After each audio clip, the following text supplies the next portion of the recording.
Hola, ¿cómo están? Mi nombre es Laura Martínez Palma, soy del Departamento de Histología y Embriología y en esta clase vamos a ver la estructura histológica y la histofisiología del aparato urinario. Tenemos que recordar brevemente la anatomía del riñón, la estructura macroscópica y también de los demás componentes del aparato urinario. Queremos que conozcan la estructura de las unidades funcionales del riñón y cómo se correlaciona con la estructura macroscópica del órgano. Tenemos que correlacionar la estructura y la función de las unidades renales en los distintos niveles de organización, tisular, celular e intracelular, y también conocer los componentes vasculares sanguíneos, porque su distribución y correlación microanatómica es importante para la función y por eso tenemos que comprender la importancia funcional de los vasos sanguíneos. Por último, vamos a ver en la clase la estructura y disposición de las vías urinarias y obviamente sus correlaciones anatomofuncionales. El aparato urinario participa en funciones muy importantes como el control de la homeostasis o equilibrio del agua y sales, con lo que juega un rol importante en el mantenimiento del volumen y osmolaridad del espacio extracelular, en el equilibrio ácido-base. También tiene una función en la depuración plasmática, esto es la eliminación de productos finales del metabolismo. La eliminación también de sustancias ingeridas o sus metabolitos, como por ejemplo medicamentos. Estas funciones tienen que ver, se relacionan con la formación y la eliminación de la orina. Y también tiene funciones endocrinas como es la secreción de renina, eritropoyetina y la activación de la vitamina D. Bien, ¿dónde ocurren estos procesos? La conducción y almacenamiento, así como la eliminación de la orina, van a ser funciones de las vías urinarias, que lo vamos a ver al final de la clase, y las funciones endocrinas de depuración y la regulación homeostática dependen del riñón. En esta figura observamos los componentes del aparato urinario, los dos riñones, la vía urinaria extrarrenal, los uréteres, la vejiga urinaria y parte de la uretra.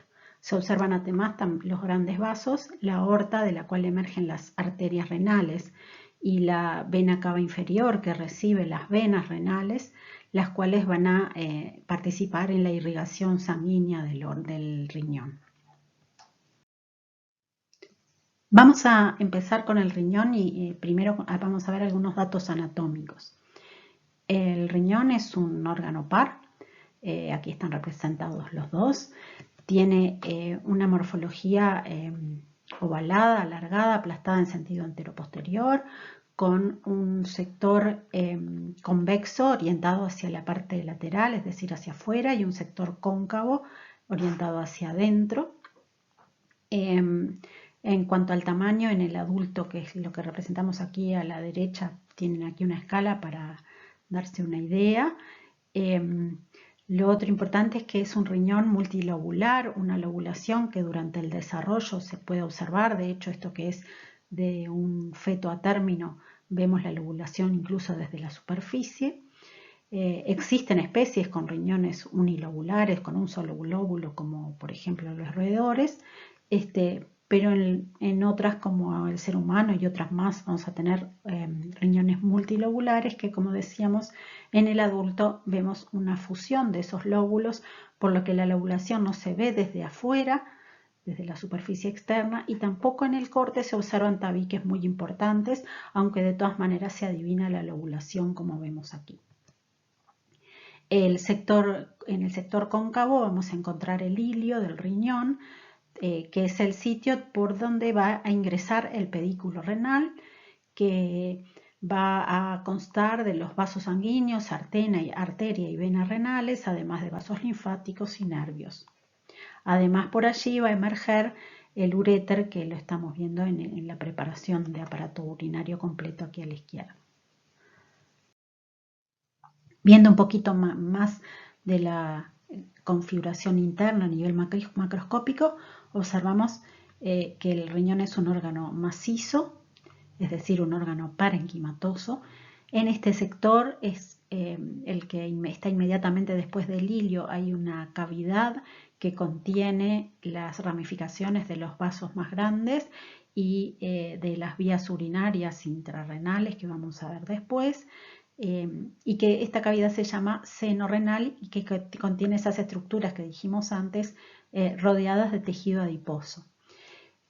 Como todo órgano parenquimatoso, o sea, como todo órgano macizo, hablamos de órganos parenquimatosos. Y en un órgano parenquimatoso vamos a definir un tejido de sostén que se llama estroma, que en este caso está dado por una cápsula que rodea al órgano, la cápsula renal. Como dijimos antes, no hay tabiques demasiado definidos y sí vamos a tener un tejido conjuntivo intersticial que lo tendríamos que ver a nivel microscópico. El parénquima, es decir, la parte funcional, se va a organizar, como vemos acá, en una corteza, ¿sí?, que tiene un aspecto granular, se localiza en la periferia y formando estas columnas renales, y una médula que es más interna y que forma estas pirámides renales. Groseramente, las pirámides tienen una morfología con una base ensanchada orientada hacia la superficie y un vértice que en realidad es romo, que es la zona de la papila renal, que orientado hacia el seno renal. La cápsula del riñón está formada por tejido conjuntivo, tiene dos capas, una más externa con más colágeno, que acá con esta imagen a mayor aumento y teñida con la técnica de Mallory, donde el colágeno se ve de color azul. Observamos que esta capa externa está formada por un conjuntivo denso, formado fundamentalmente por fibras colágenas y fibroblastos, y una capa más interna, que si bien tiene colágeno, como vemos allí, varias fibras azules, es más celular, formada por miofibroblastos, es decir, células que tienen cierta capacidad contráctil, lo que le confiere a la cápsula una resistencia a los cambios de volumen y de presión que ocurren durante las variaciones de la función del riñón. La unidad funcional del riñón se llama túbulo urinífero y está formado por la nefrona, de las cuales aquí hay dos representadas, y los túbulos y conductos colectores, que son los que están representados aquí pintados de amarillo. La nefrona, que tiene a su vez varias partes, como vamos a ver enseguida, se encarga de generar la orina a partir de un filtrado del plasma y después pasos de secreción y reabsorción a lo largo de sus distintos componentes. Por otro lado, los túbulos y conductos colectores participan en la concentración de la orina. La estructura de las nefronas puede variar según su localización. Acá tenemos dos tipos representados, unas de localización más superficial, que se llaman nefronas corticales o nefronas superficiales también, y unas de localización más profunda, que se llaman nefronas yuxtamedulares. También puede haber variedades intermedias entre ambos tipos. Y entre los componentes, el sector inicial es el corpúsculo renal, que es una estructura redondeada, ¿sí?, que va a tener un ovillo de capilares y una cápsula, como vamos a ver después, y se va a encargar de generar a partir de los capilares y hacia el espacio capsular un ultrafiltrado del plasma sanguíneo, que ese ultrafiltrado después va a circular por los distintos componentes tubulares de la nefrona. El primer componente tubular se llama túbulo proximal y tiene una parte contorneada y una parte recta que desciende, se dirige hacia la zona más profunda. El siguiente componente es el túbulo intermedio, ¿sí?, o segmento delgado, segmento intermedio o delgado, que tiene una parte descendente donde continúa circulando el líquido del ultrafiltrado y va siendo modificado en distintos sectores de la nefrona, y después una parte ascendente, ¿sí?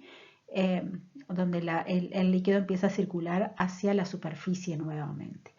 En el caso de las nefronas más superficiales vamos a tener solamente un segmento intermedio delgado descendente, que después ya se continúa con el siguiente sector, que corresponde a lo que denominamos el túbulo distal. El túbulo distal tiene tres partes: una porción ascendente que se inicia a partir del segmento delgado, un sector que se llama la mácula densa, que es en la zona donde contacta con el corpúsculo, y después tenemos el túbulo contorneado distal, ¿sí? O sea, porción recta, porción macular y porción contorneada. La diferente distribución de los componentes dentro del parénquima del riñón es el que va a generar la diferente disposición que veíamos antes. Ello genera la estructura en una corteza que se inicia de aquí hacia la superficie, desde esta línea hacia arriba, y de allí, y una médula desde la línea hacia abajo, y a su vez aparece un sector donde hay diferentes regiones en la médula, que se debe a cómo se distribuyen los distintos componentes de la nefrona. Entonces, en la corteza vamos a tener fundamentalmente los corpúsculos renales y los segmentos contorneados de los túbulos proximal y distal. Vamos a tener después una región de la médula donde vamos a tener sectores rectos de los túbulos distal y proximal, que tienen en el sector externo solamente eso, sectores rectos de túbulos proximales y distales, y una banda más interna donde además vamos a tener solamente los segmentos ascendentes del túbulo distal o segmento grueso, y además componentes descendentes delgados. Y después en la zona más profunda, lo que sería la médula interna, vamos a tener solamente segmentos delgados. En cualquiera de los sectores vamos a encontrar también túbulos colectores que, como vemos, abarcan todo, desde la corteza a la médula, los podemos encontrar. Les quiero destacar acá estos sectores de las nefronas que tienen forma de asa y que se denominan el asa de Henle, y que están formados por un sector descendente que corresponde a la parte recta descendente del túbulo proximal, un sector descendente del tubo delgado o intermedio, el sector ascendente de este mismo tubo delgado y la porción recta ascendente del túbulo distal. Todo este conjunto entonces se llaman asas de Henle, y hay nefronas, en general las nefronas yuxtamedulares, que tienen asa larga, mientras que las más superficiales son nefronas de asa de Henle corta. Esto es importante para la generación de un medio intersticial por fuera de los túbulos hipertónico en la médula, que es importante para la concentración de la orina, como vamos a ver después. Entonces, como vimos, la presencia de zonas distintas en el riñón, la que dijimos, la corteza, la médula y los distintos sectores de la propia médula, reflejan la localización de las distintas partes de la nefrona en lugares específicos del parénquima. Volviendo a la estructura topográfica, tenemos que el lóbulo renal está formado por el sector del parénquima que conforma cada pirámide medular, cada pirámide renal, y el parénquima cortical, ¿sí?, que lo rodea, tanto del lado superficial como la parte de las columnas que está adyacente. A su vez tenemos estructuras más pequeñas, que son los lobulillos renales dentro de cada lóbulo, y estos lobulillos van a estar formados por estructuras que se llaman rayos medulares y el parénquima de corteza que está a su alrededor. ¿Qué son estos rayos medulares? Bueno, en esta imagen vemos un corte histológico de riñón teñido con hematoxilina y eosina. Esta región más teñida es la corteza, donde vemos toda la parte periférica, pero también las columnas. Y la médula, formando las pirámides, se tiñe más pálida. Está señalado ahí la cápsula, que en realidad es muy finita, acá está un poquito desprendida, por eso está señalada ahí, pero está revistiendo a todo el órgano.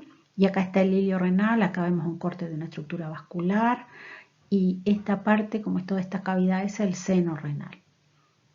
Si tuviésemos que ver en este corte cómo se disponen los túbulos uriníferos, se dispondrían de esta manera, ¿sí? Siempre como perpendiculares a la superficie. ¿Sí? Acá está vertical porque la superficie está acá hacia arriba, en la superficie hacia lateral estaría horizontal como vemos acá. En realidad hay muchos de estos túbulos uriníferos en cada uno de los lóbulos, y allí tenemos como dispuestos muchos, acá como les dibujé muchos todos juntos para que se note mejor esa disposición, y si ustedes se fijan aparecen como si fuesen rayos. Si tomamos a mayor aumento una región parecida a esa, vemos acá, esta línea les delimita la zona donde tenemos la médula hacia abajo, la corteza hacia arriba, y vemos cómo la médula tiene un aspecto como más ordenado y estriado, con estructuras cortadas en forma longitudinal, cuando tenemos este tipo de corte como el que vemos acá a la izquierda, y por encima la corteza tiene un aspecto como más al parecer desorganizado, como con estructuras cortadas en diferentes sentidos y como una zona más irregular y no tan ordenada como vemos aquí la médula. Las estructuras estas más pequeñas que aparecen acá, bien teñidas, son los corpúsculos renales, y después tenemos cortes de los diferentes componentes del túbulo urinífero. Ahora, si ustedes se fijan aquí dentro de la corteza, vemos estas zonas como verticales así, que tienen el mismo aspecto que la médula. Esos serían los rayos medulares que hablábamos antes. Entonces, esos rayos medulares que les mostraba, se los quería comparar acá con el dibujito que ya fuimos conociendo de cómo se disponen los componentes del túbulo urinífero. Si ustedes se fijan, acá los corpúsculos estarían localizados en esta zona de la corteza. Corpúsculos y túbulos contorneados, ¿sí? Entonces ahí vemos este tipo de estructura. Y en los rayos medulares estarían estos sectores rectos de los túbulos y también los colectores corticales. Y después en la médula vamos a ir encontrando los distintos sectores rectos como veíamos. Pero aquí tenemos sectores rectos de los túbulos proximal distal y colectores en lo que corresponde a los que serían rayos medulares. Y cada rayo medular entonces va a formar el eje de un lobulillo y va a estar acompañado por el parénquima cortical adyacente. O sea que lo que estamos viendo ahí en rojo sería la parte de corteza correspondiente a donde están los corpúsculos y túbulos contorneados, y el medio de cada una de estas estructuras más rojas serían parte de un lobulillo. Para que entiendan un poco mejor, lo vemos aquí un poco más de aumento, estos serían los rayos medulares. Acá por el medio iría una línea dividiendo lo que es un lobulillo de otro, y si vemos en un corte transversal de esta región, vamos a ver, este sería el rayo medular y el parénquima cortical adyacente sería lo que correspondería a la corteza de ese lóbulo. Lo mismo para este, donde tendríamos corteza alrededor, y así muchos de ellos. Acá, al ser un corte transversal, todas las estructuras, todos los túbulos rectos que aparecen allí, vamos a verlos cortados transversalmente. Allí están los corpúsculos.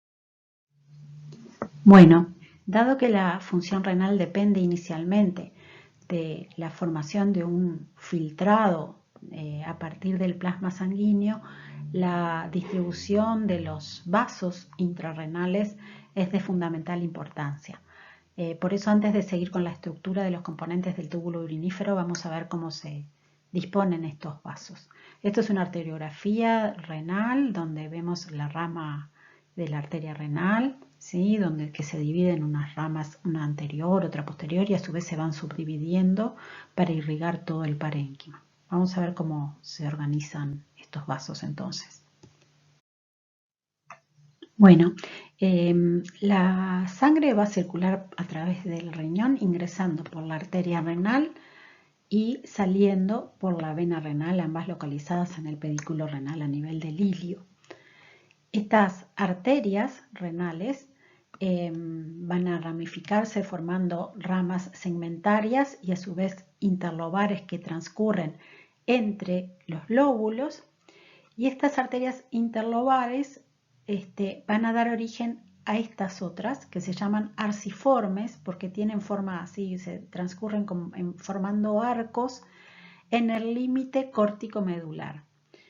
A partir de allí, las arterias arciformes van a originar arterias más pequeñas que son perpendiculares a ellas y que se dirigen hacia la superficie entre los lobulillos, que por lo tanto se llaman interlobulillares, y a partir de las interlobulillares se va a generar una serie de estructuras de microcirculación que las vamos a ver ahora después. Y después de la microcirculación va a ocurrir la formación de las venas que tienen un trayecto que acompaña a las arterias que ya mencionamos, venas interlobulillares acompañando a las arterias interlobulillares, arciformes, interlobares, segmentarias y finalmente se reúnen en la vena renal.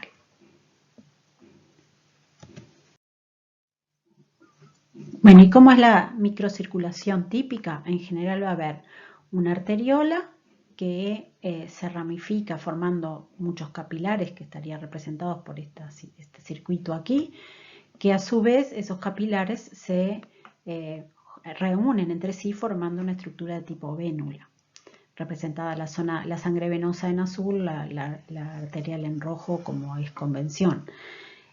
Por otro lado hay otros sistemas de microcirculación donde tenemos denominados portales, sistemas porta, donde tenemos que la circulación de tipo arterial origina una red de capilares que a su vez se reúnen en una vena que se vuelve a capilarizar y recién forman la vénula, como es el caso típico del hígado, donde la vena porta hepática emerge de una red capilar a nivel de la pared del intestino y se vuelve a capilarizar a nivel del hígado.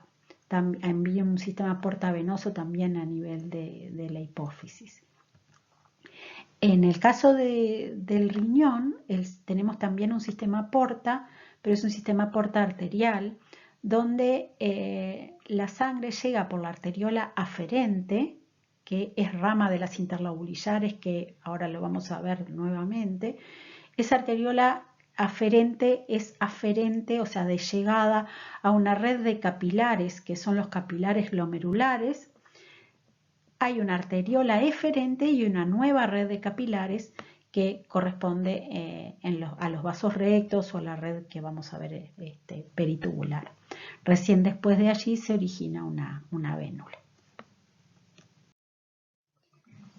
La imagen que estamos viendo acá, que correspondería a algo parecido a esta zona de aquí, o algo así, pero girada, es una imagen de microscopía electrónica de barrido de un molde del sistema vascular del riñón. Esto es una técnica que se usa bastante para estudiar la distribución de los vasos sanguíneos dentro de los órganos. Se inyecta a través de, en este caso, por ejemplo, la arteria renal, un polímero en estado líquido que solidifica bastante rápidamente y genera un molde de todos los lugares donde había vasos. Después se digiere, se produce la corrosión, en general con alguna sustancia alcalina, no importa con qué, y se hace la microscopía de barrido de ese molde plástico del sistema vascular.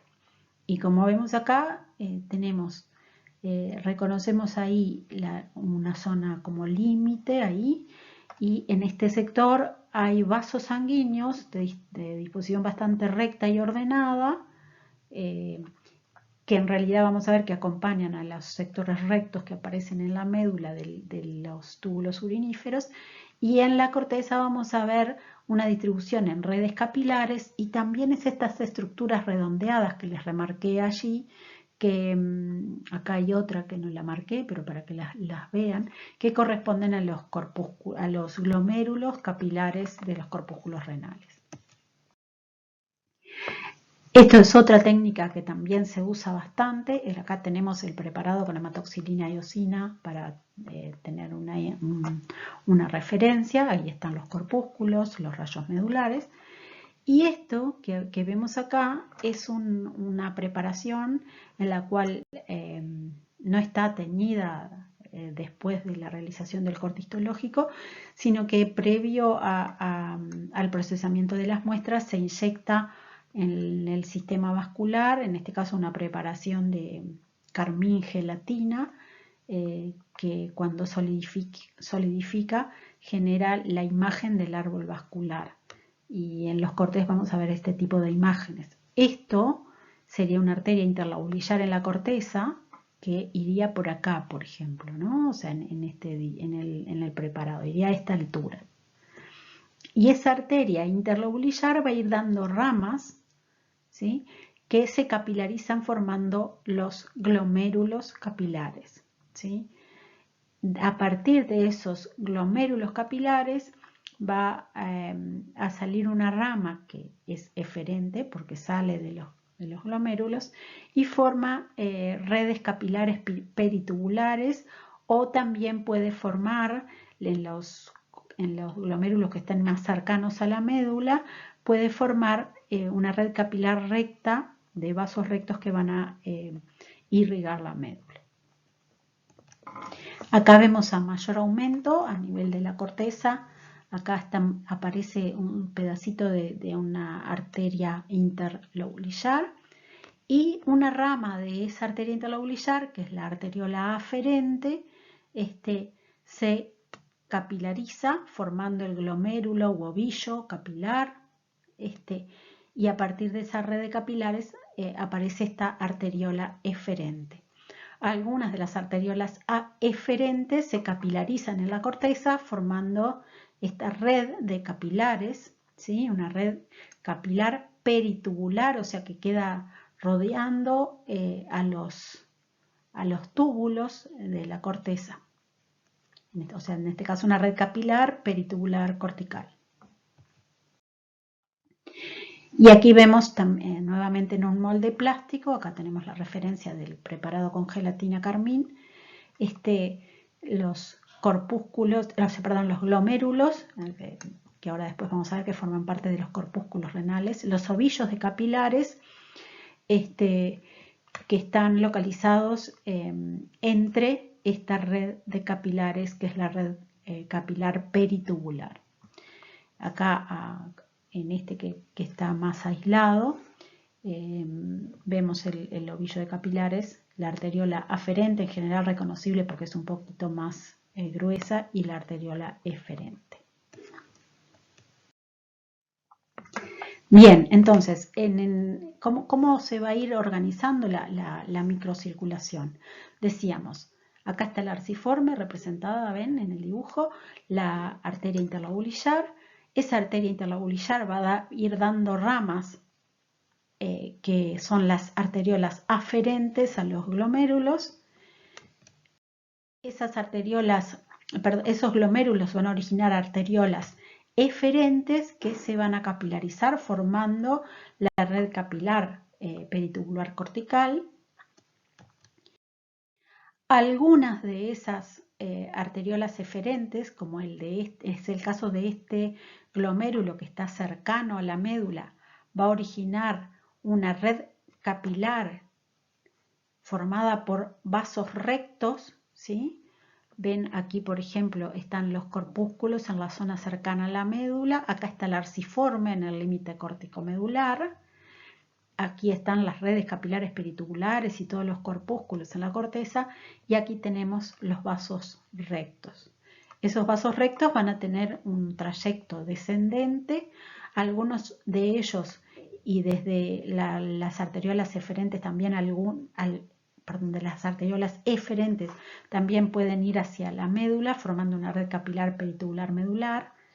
Y después vamos a tener que hay vasos rectos también de tipo capilar, pero ya con sangre que podríamos llamar venosa, que van a tener trayecto ascendente y van a originar, o sea, estos más cortitos se originan de lo que sería la red capilar, que acá no está representada, la red capilar peritubular, y esos vasos rectos van a desembocar, algunos directamente en las venas arciformes y otros en las venas interlobulillares que dijimos que acompañaban a las arteriolas, a las arterias interlobulillares.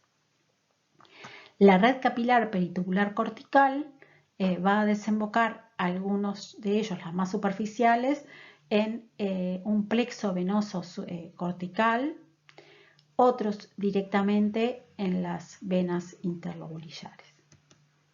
Entonces vamos a tener, ya habíamos visto, arteria renal, segmentarias interlobales arciformes, las interlobulillares que dan origen a la arteriola aferente, forman el glomérulo, está la arteriola eferente va a dar la red capilar pericortical o vasos rectos y red capilar peritubular medular, dependiendo de qué nefrona sea. En general las nefronas más superficiales o corticales generan la red capilar peritubular cortical, mientras que las yuxtamedulares originan vasos rectos y red capilar medular. Esas, como mencionábamos, aquí lo tienen escrito, pero ya se los señalé por ahí, la red capilar peritubular cortical desemboca en el plexo venoso cortical o en las venas interlobulillares. Los vasos rectos pueden desembocar en las interlobulillares o directamente en las arciformes, y ahí completamos el circuito con las interlobares y las segmentarias. Esta imagen simplemente se las dejo, es de la histología de Sobota. Se las dejo para que tengan las referencias allí. Simplemente volver a recalcar el sistema portal renal por su importancia funcional, centrado por la arteriola eferente que trae sangre de capilares, de los capilares glomerulares, la cual a su vez se capilariza nuevamente en estas dos posibles redes, la peritubular de la corteza o los vasos rectos en la médula. Y ahora vamos a ver la estructura de los sectores y vamos a empezar por el corpúsculo renal. El corpúsculo renal es el sector inicial de la nefrona, está formado por el glomérulo de capilares que mencionábamos antes y una cápsula que se llama cápsula de Bowman. Va a tener un polo vascular donde vamos a tener las arteriolas aferente y eferente del glomérulo capilar y un polo urinario donde el corpúsculo se continúa con el túbulo proximal. La cápsula del corpúsculo va a estar formada por una hoja parietal, un espacio que se llama espacio urinario o espacio de Bowman y una hoja visceral adosada a los capilares glomerulares. Para comprender la relación entre el glomérulo capilar y la cápsula, conviene imaginarse hundir un puño dentro de un globo, de manera que el puño corresponda a los capilares glomerulares. La zona de la muñeca sería donde quedaría el polo vascular y el globo aquí formaría la cápsula con una pared externa que correspondería a la hoja parietal, una interna adosada al puño nuestro, que serían los capilares, y el espacio con aire, que sería el espacio urinario en el caso del corpúsculo. En esta zona donde el globo está atado podríamos abrirlo y continuar con el túbulo proximal. Acá en esta micrografía electrónica de barrido vemos aquí se perdió el glomérulo y la hoja visceral. Estamos viendo la hoja parietal como si la viéramos desde dentro del espacio urinario, y esta hoja parietal va a estar, ven acá como que hay como un empedrado, digamos, ven los límites. Está formada por un epitelio que es simple, plano, ¿sí? Y lo que estamos viendo entonces acá es la superficie apical de las células que están en contacto con el espacio urinario. Estas células no se alcanza a ver porque tiene poco aumento, pero tienen como muchos tipos celulares, microvellosidades, pero muy cortitas y escasas. Y en general tienen un cilio primario único que es bastante característico de los otros componentes de la nefrona y del túbulo urinífero en general. El colector también los tiene. En la imagen de la izquierda vemos, se preservó en este caso el glomérulo y la hoja visceral, mostrando aquí entonces todo el ovillo de capilares revestidos por la hoja visceral en estrecho contacto. La hoja parietal entonces en la zona del polo vascular, aquí se va como a replegar y va a hacer revestir la superficie de los capilares. En la zona del polo urinario, como vemos acá, la hoja parietal se continúa con el túbulo proximal, como ya mencionamos. La hoja visceral, que reviste a los capilares, va a estar formada por un epitelio que tiene células con morfología bastante compleja, que se denominan podocitos. Aquí vemos con un poco más aumento el ovillo de capilares revestidos por la hoja visceral de la cápsula. Allí se observan, estos serían los cuerpos celulares de los podocitos, y estos podocitos, acá hay otro, tienen prolongaciones primarias que a su vez tienen prolongaciones secundarias. Acá lo vemos a mayor aumento para que, o sea, acá en esta zona habría un capilar, por aquí debajo sería como que estuviéramos viendo una parte como esta.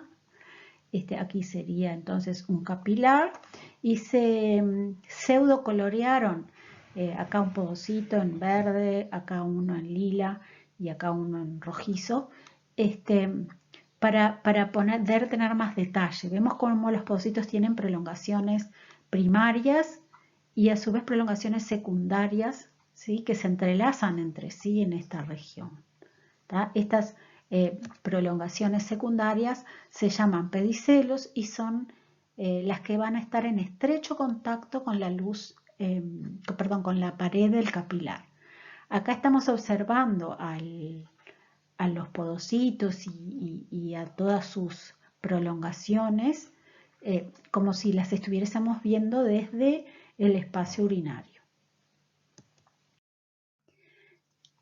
Aquí vemos a mayor aumento todavía, estos serían pedicelos, ¿sí?, los que están señalados con las flechas amarillas, y entre ellos las hendiduras que tienen serían las denominadas hendiduras de filtración, las cuales poseen un diafragma proteico que sella un poco el espacio entre ellas y que va a participar de todos los componentes que llevan al filtrado del plasma.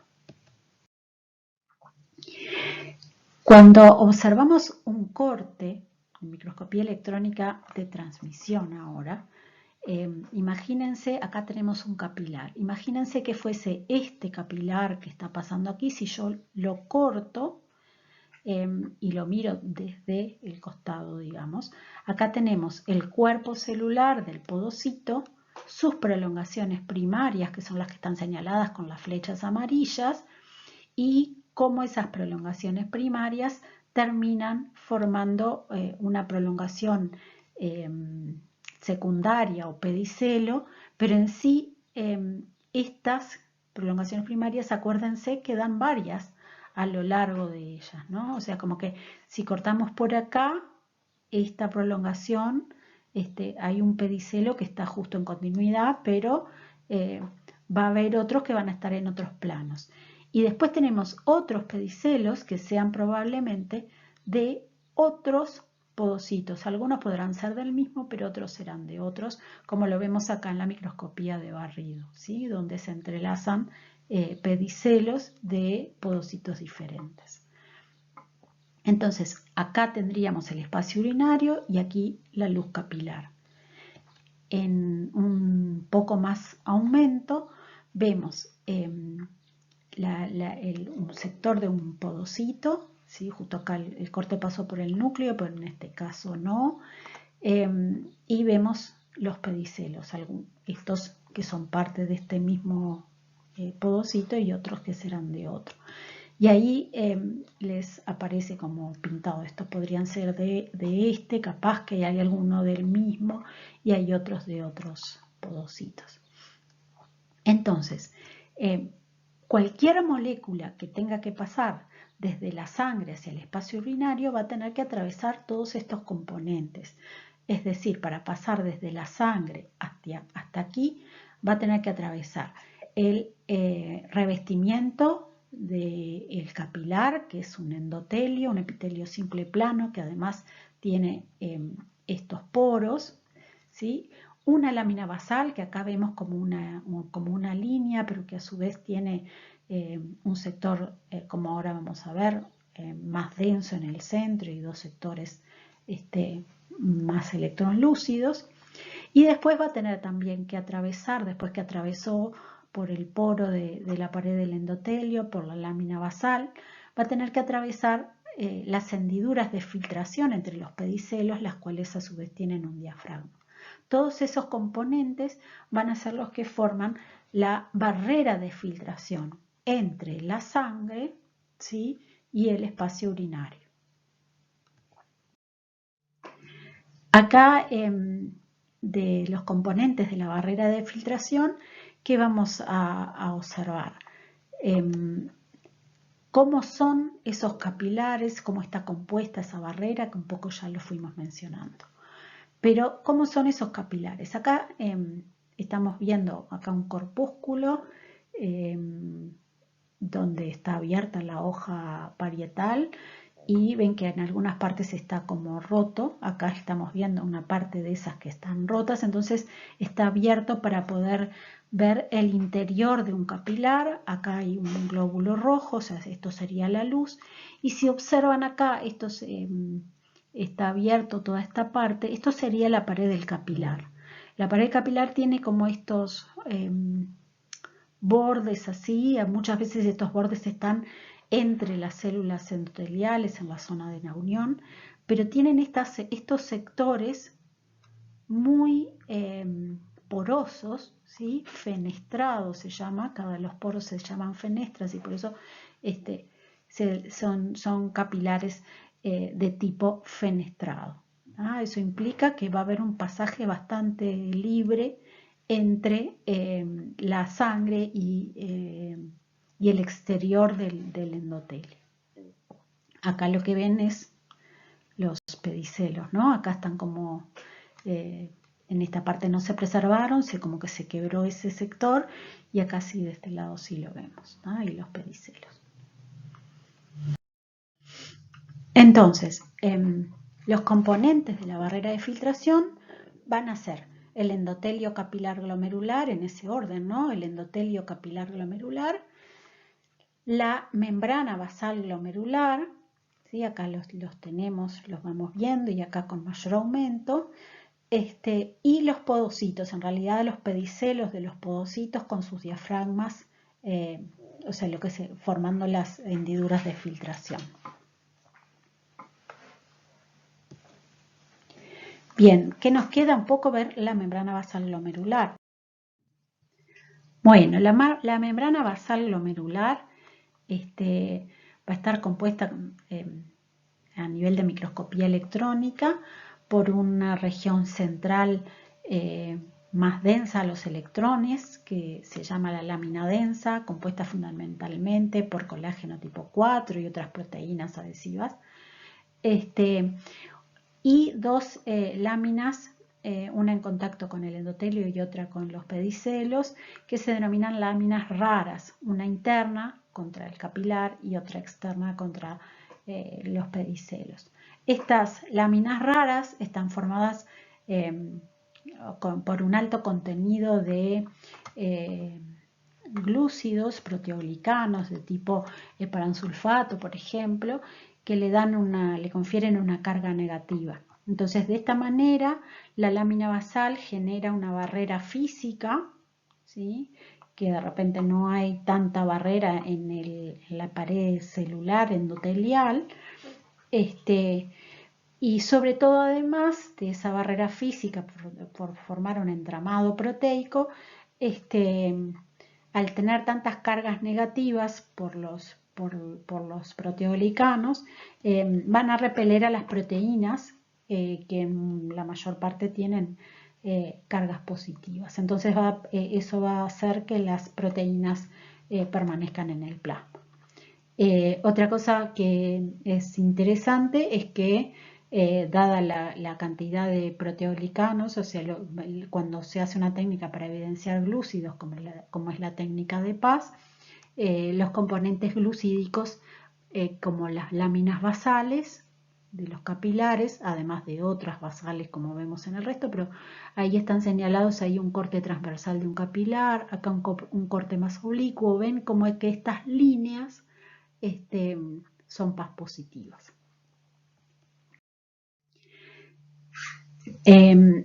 Por último, para terminar la parte del corpúsculo renal, tenemos que saber que entre los capilares, ¿sí? Acá están representados cortes transversales de los capilares, que aquí también los vemos, ¿verdad? Los cortes de los capilares transversales oblicuos.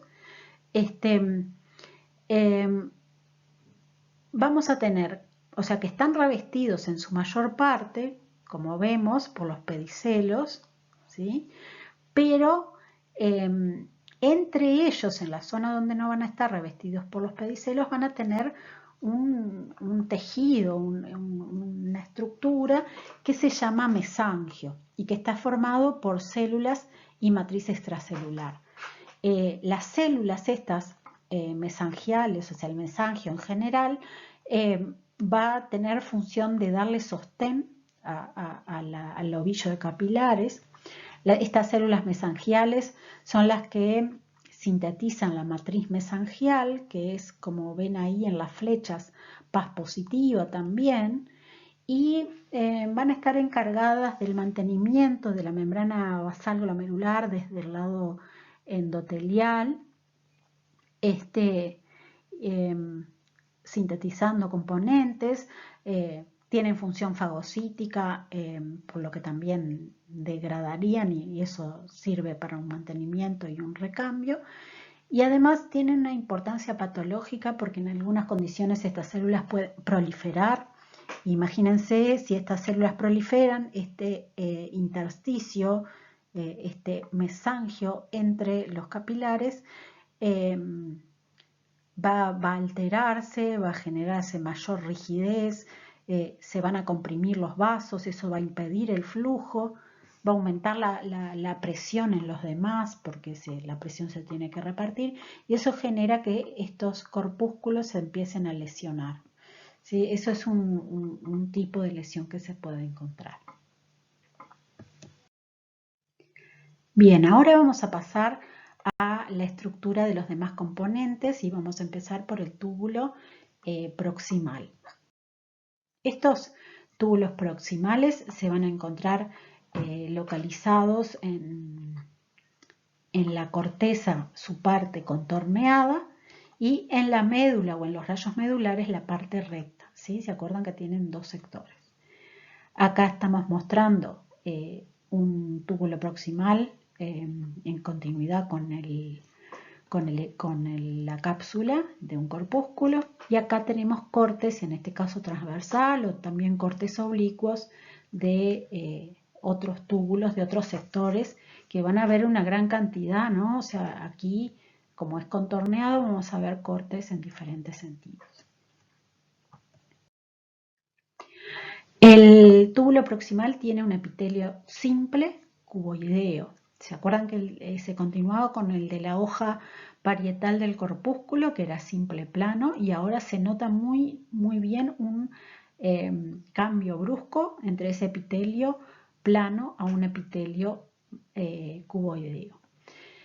Característicamente se tiene, acá se alcanza a ver, pero con la técnica de Paz se nota mejor, un ribete o borde en cepillo se denomina. Ven que es como un cepillito que además es Paz positivo porque tiene un importante glucocálix a ese nivel. ¿Ah? Lo otro que se nota es en los túbulos proximales que los límites intercelulares son poco definidos. Eso con microscopía electrónica de barrido vemos acá el túbulo proximal. Esta región que vemos ahí sería el ribete en cepillo, se nota mejor acá. Ven como que son muchos pelitos, como si fuesen los pelos de un cepillo, y que corresponden a microvellosidades muy abundantes, ¿sí? Que aumentan mucho la superficie apical del epitelio, de cada célula y por lo tanto del epitelio. Lo otro que vamos a encontrar aquí en la parte lateral son estos repliegues, ¿sí? E invaginaciones en la membrana lateral y basal, y eso hace que en la microscopía óptica esos pliegues generan como que no se ve bien en los límites intercelulares, porque no son muy rectos, sino que son muy tortuosos. Entonces, si uno mira esas células, o sea, si uno imagina cómo es la morfología de esas células, no son en sí como cubos, sino que tienen una altura que es parecida al ancho, y por eso esa es la definición de un epitelio cuboideo. Tiene en realidad una morfología bastante compleja con todas estas invaginaciones laterales, ¿sí? En esa misma región vamos a encontrar gran cantidad de mitocondrias asociadas a la membrana basal y lateral, lo que nos está diciendo que las mitocondrias allí presentes participan en un transporte activo de esta membrana, ¿sí? Están cercanas a la membrana basolateral, donde ocurre un transporte activo fundamentalmente de iones. El borde en cepillo, que lo estamos viendo aquí, como decíamos, corresponde a una gran cantidad de microvellosidades muy largas que aumentan muchísimo la superficie apical de estas células. Otro elemento importante que tiene que ver con la función es la presencia de invaginaciones, no sé si alcanzan a ver, pero hay unas invaginaciones y también vesículas e incluso grandes vacuolas como estas que son la imagen de la actividad endocítica que tienen estas células. Y lo otro que vemos acá, o sea que está ahí marcado en esta región, es la presencia de uniones estrechas en cinturón alrededor de cada célula y en contacto con todas las células, lo cual sella el espacio intercelular en esta región apical. Entonces, como esquema, todo lo que estamos viendo ahí, el túbulo proximal es responsable de la reabsorción. O sea, acuérdense, tenemos el ultrafiltrado que llega al espacio de Bowman. El primer lugar donde se va a encontrar va a ser el túbulo proximal, y allí va a ocurrir la reabsorción de la mayor parte de la glucosa, los aminoácidos que hayan podido atravesar, péptidos pequeños que logren atravesar, algunas proteínas, ¿sí? Las moléculas más grandes o carbohidratos relativamente complejos van a ingresar a la célula mediante la endocitosis. La célula las va a degradar y va a liberar hacia la parte vasolateral los aminoácidos. Después también tenemos la amplia superficie apical, donde vamos a tener gran cantidad de transportadores de glucosa, por ejemplo, canales iónicos, la mayor parte del sodio se reabsorbe a este nivel, y también por vía paracelular entre las células se puede reabsorber distintos componentes, entre ellos el agua también, acompañando a los demás componentes, va a ser reabsorbida y va a llegar todos estos componentes que se reabsorben hacia los capilares de la red capilar peritubular que mencionábamos hoy, presente en la corteza, en el caso de los túbulos contorneados proximales, o en los rayos medulares en las porciones rectas del proximal. Entonces, luz aquí, intersticio aquí. El túbulo proximal participa en la reabsorción de gran cantidad de los componentes del ultrafiltrado, casi todas las proteínas, casi toda la glucosa, todos los componentes de carbohidratos son reabsorbidos en el proximal, además de gran parte del sodio presente, y eso se acompaña de gran cantidad de agua también. El túbulo intermedio está formado por un epitelio simple plano. Va a estar localizado a nivel de la médula renal, con un sector descendente. En las nefronas de asa corta solo hay un sector descendente, en las de asa larga un sector descendente más largo que desciende en diferente grado de profundidad en la médula, y un sector ascendente. Acá en esta imagen, aquí les marqué más o menos dónde podría ser el corte, porque justo estamos viendo este sector de este túbulo donde tenemos un sector de la pared con un epitelio muy plano, y en el mismo estamos viendo este otro sector donde tenemos microvellosidades, un reviete en cepillo importante. O sea que lo más probable es que el corte haya sido a este nivel, ¿no? O sea que esa unión de un delgado con un proximal, ¿sí? Y sabemos que es un proximal porque tiene un epitelio cuboideo con ribete en cepillo. El epitelio simple plano puede tener variaciones según la región y según el tipo de nefrona, pero lo importante a tener en cuenta es que este túbulo va a crear un gradiente osmótico que es necesario para la concentración de la orina cuando atraviese la médula dentro del sistema de colectores. Hay variaciones en la cantidad de nefronas de asa larga y corta entre las especies, debido a que estas nefronas de asa larga que se introducen más profundamente en la médula participan en la generación del gradiente osmótico. Las especies que viven en regiones desérticas, que requieren concentrar más la orina y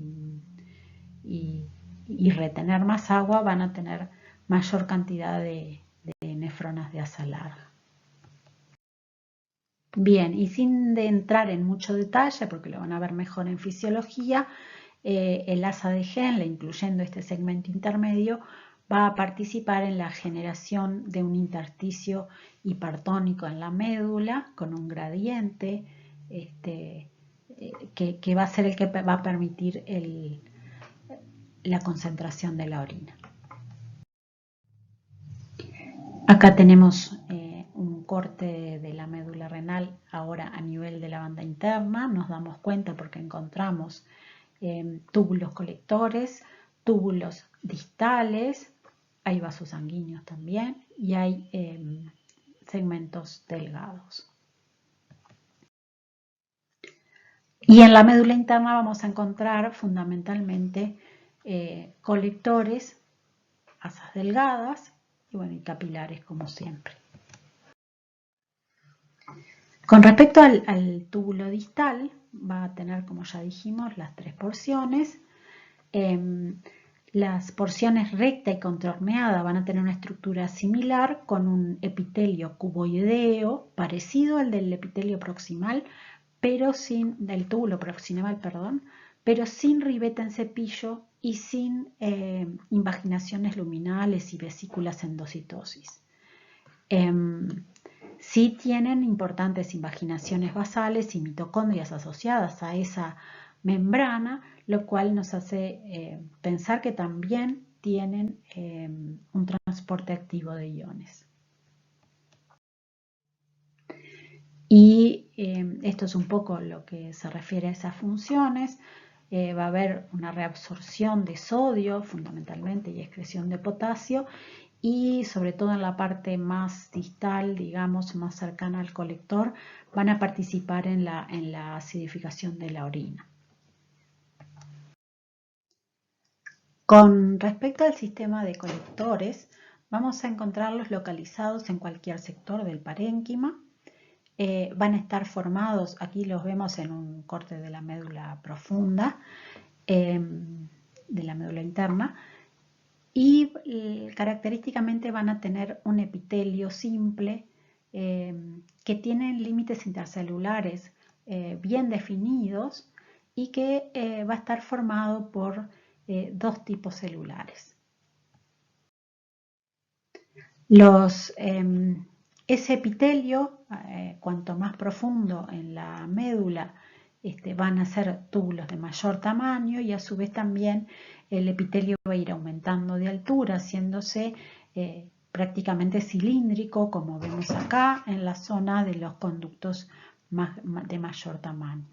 Esos conductos colectores de mayor tamaño en la zona de la papila desembocan, acá tenemos cortes de esos colectores, y aquí estamos viéndolo desde la vía urinaria, una zona donde aparecen los orificios de apertura de esos colectores papilares, que se denomina en esa región área cribosa por el aspecto y la desembocadura de los túbulos. El epitelio simple de los colectores tiene dos tipos celulares: las células principales o células claras, que las vemos aquí en microscopía electrónica de transmisión. Tienen pocos organelos, tienen una serie de microvellosidades cortas en la superficie apical y tienen también un cilio primario, lo cual se puede observar en la microscopía electrónica de barrido, como vemos aquí. Si recuerdan, esto es similar en otros epitelios del túbulo urinífero. Por otro lado, tenemos las células intercaladas oscuras, ¿sí?, que son más electrondensas cuando las miramos en microscopía electrónica de transmisión, que tienen muchísimas mitocondrias y organelos, lo que les da ese aspecto. Y además en la superficie apical tienen una serie de pliegues, muchas veces entrelazados con las células vecinas, pero que están presentes también en la superficie libre, que es lo que vemos acá. En esta parte de la micrografía electrónica de barrido de la superficie, vemos aquí una célula oscura, bien distinta del aspecto que tienen las células principales. Acá, a mayor aumento, vemos las microvellosidades escasas y cortitas de las células principales o células claras, y las células oscuras tienen esa serie de pliegues que aumentan muchísimo la superficie. Las funciones de estas células tienen que ver con la regulación del contenido de bicarbonato e hidrogeniones. Habría dos tipos que participan en forma diferente y según qué estímulo reciban, dependiendo de las condiciones, ácido base del organismo, estas células van a liberar más bicarbonato hacia la luz y más hidrogeniones hacia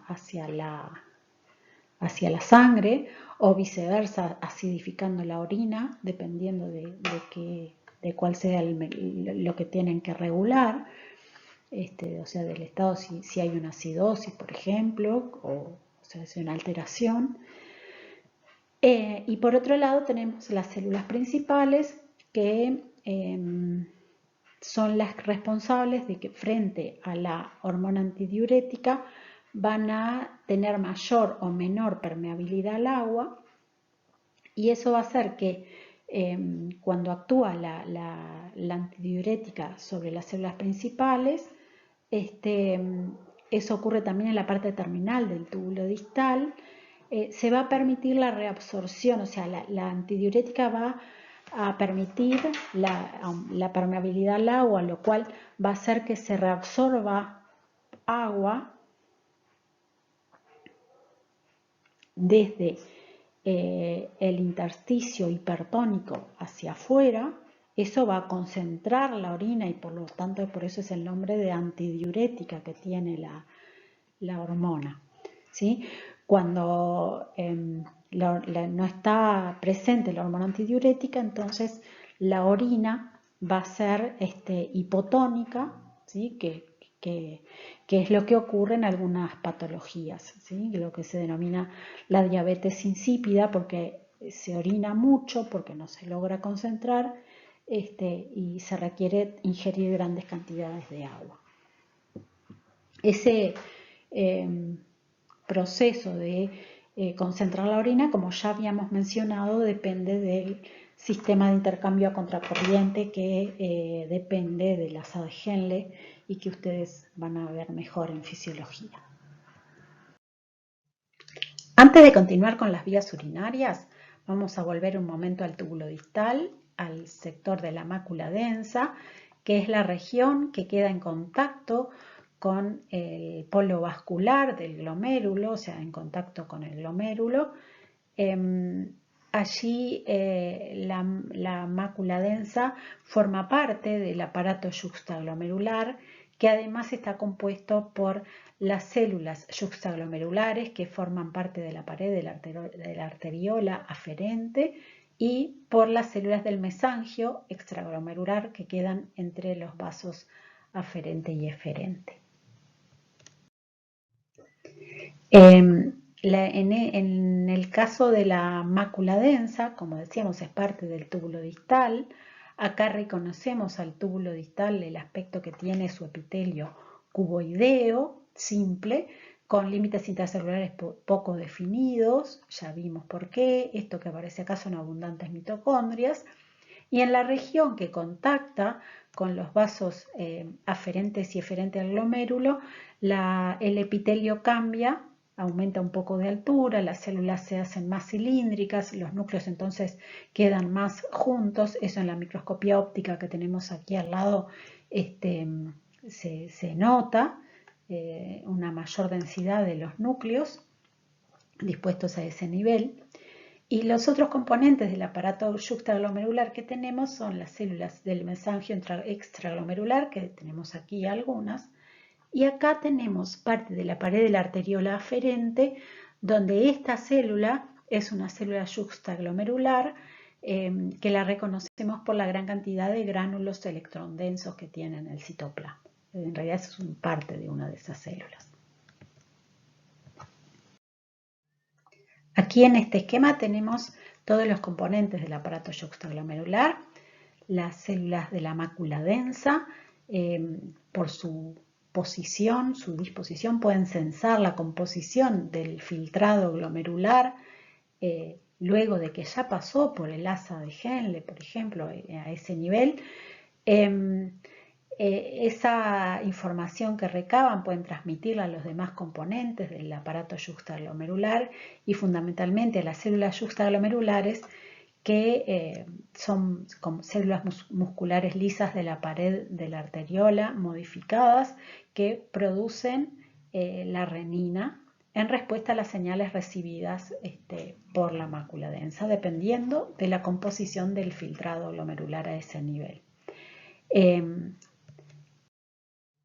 La renina es parte vendría a ser como una hormona porque es producida en un sitio y es transportada por la sangre y actúa en otro lugar. Participa en el mantenimiento de la presión arterial y la volemia, todo este aparato, debido a que la renina va a degradar el angiotensinógeno plasmático a angiotensina 1, la cual va a ser posteriormente convertida a angiotensina 2 en los vasos fundamentalmente pulmonares. Esta angiotensina 2, además de ser vasoconstrictora, o sea, por eso regula la presión arterial, va a estimular la síntesis de aldosterona, una hormona de la corteza suprarrenal, para que después va a poder actuar a nivel renal, regulando el filtrado. Lo último que nos queda antes de entrar en las vías urinarias es un poquito hablar del intersticio renal. ¿Se acuerdan que al principio hablamos del estroma y hablamos de la cápsula? Pero entre los túbulos y los corpúsculos y demás componentes de la nefrona y de los colectores, vamos a tener, tanto a nivel de la corteza como de la médula, un tejido conjuntivo, ¿sí?, que está formada por algunas fibras, es laxo, algunas fibras reticulares y algunas colágenas escasas, y también una escasa cantidad de células. Algunas de las células del intersticio, sobre todo a nivel de la corteza, van a tener la función secretora de renina, que es una hormona, un mediador, que va a viajar por la sangre y va a estimular la producción de glóbulos rojos en la médula ósea. Bien, entonces, como resumen de las funciones endocrinas del riñón, la eritropoyetina estimula la producción de glóbulos rojos, liberada por las células del intersticio de la corteza. A nivel del túbulo proximal, que no la mencionamos, esta participa en la activación de la vitamina D, y el complejo yuxtaglomerular, las células yuxtaglomerulares van a producir la renina, ¿sí?, que participa en el sistema de renina-angiotensina-aldosterona, que tiene un rol en la regulación de la presión arterial. Bien, con respecto a las vías urinarias ahora, están compuestas a nivel extrarrenal, ya lo mencionamos, uréteres, vejiga, uretra. A nivel intrarrenal, vuelvo a mencionarles cómo los conductos papilares desembocan en el primer sector de la vía urinaria. Esto corresponde a esta luz aquí, y lo que estamos viendo desde aquí, estamos en la luz del cáliz menor, que es el primer sector. El cáliz menor recibe la orina ya formada desde los conductos colectores papilares a través del área cribosa, y allí vamos a encontrar entonces que se continúan esos cálices menores, que va a haber uno por cada papila renal. Se van a fusionar y formar los cálices mayores. A su vez, estos cálices mayores se van a reunir en otra estructura más grande también, como ellas en formas de embudo, que es la pelvis renal, y a su vez ella se va a continuar con el uréter. Las vías urinarias, porque por definición son estructuras canaliculares que no van a modificar la composición de la orina y que van a estar especializadas entonces para su conducción y también su almacenamiento en el caso de la vejiga. Tienen algunas características histológicas en común que las vamos a mencionar aquí, y no vamos a hablar de todos los sectores, vamos a tomar como ejemplos algunos de ellos. En general van a tener 3 capas, una túnica mucosa formada por un epitelio que es típico de las vías urinarias y que por ello se denomina urotelio y que corresponde a la clasificación de epitelio de transición, que es un epitelio que va a tener diferente espesor según el sector y el estado funcional, y una lámina propia, como toda mucosa, formada por tejido conjuntivo. Una túnica muscular en la cual el músculo va a ser liso y una túnica adventicia o serosa dependiendo de si tiene o no revestimiento peritoneal. A modo de ejemplo, vemos aquí un corte transversal del uréter con la mucosa, la muscular y la adventicia en este caso, y aquí un mayor aumento donde tenemos la lámina propia, el urotelio, y aquí vemos un sector de la muscular, y en la siguiente vamos a ver un mayor aumento de esta región. El urotelio, en el caso del uréter, tiene 4 a 5 capas de células, una lámina propia con tejido conjuntivo y una túnica muscular conformada por 2 capas en las cuales las fibras musculares lisas se anastomosan y forman un sector interno con disposición longitudinal de las fibras y un sector más externo con disposición circular. Por último, la capa más externa, adventicia o serosa. En el caso de la vejiga, vamos a tener que va a tener una adventicia en la parte pélvica, pero una parte va a estar revestida por el peritoneo, por lo tanto va a ser una serosa. La capa media va a ser la túnica muscular, que en este caso va a tener 3 capas, donde las fibras musculares lisas van a formar una capa interna de disposición longitudinal, una capa media de disposición circular y una externa longitudinal. En conjunto, estas 3 capas conforman el músculo detrusor vesical, que mediante su contracción va a favorecer la liberación de la orina, o sea, va a ser el responsable de la micción. Y por último, en la mucosa, el urotelio va a tener, es el lugar donde va a tener mayor número de capas de células, entre 6 y 8, pero recordemos que la cantidad de capas de células depende del el estado funcional del órgano. Aquí estamos viendo un corte de la vejiga, acá un dibujo correspondiente a un sector similar, donde se pone en evidencia la mucosa con el urotelio y la lámina propia, las 3 capas que mencionábamos recién en la capa muscular, y bueno, y por fuera siempre la capa externa que puede ser adventicia o serosa. Y con más aumento, para visualizar el urotelio, podemos ver que hay un número de capas que ya sabemos que es variable. Siempre vamos a tener igual unas células basales, de las cuales depende la renovación en general. El número de capas varía debido a que en el caso de la vejiga, sobre todo, cuando la vejiga está distendida, debe este epitelio revestir una superficie mayor, por lo tanto las células quedan en menor número de capas, pero pueden desplazarse y revestir una mayor superficie, y cuando la vejiga está vacía, relajada, va a presentar un número de capas mayor. Sin embargo, la capa de células superficiales o células de Dogia locupuliformes tienen la particularidad de que no se van a reacomodar, sí van a cambiar un poco su forma, van a quedarse cuando la vejiga está relajada, vacía, como sería este caso. Estas células tienen esa típica morfología cupuliforme,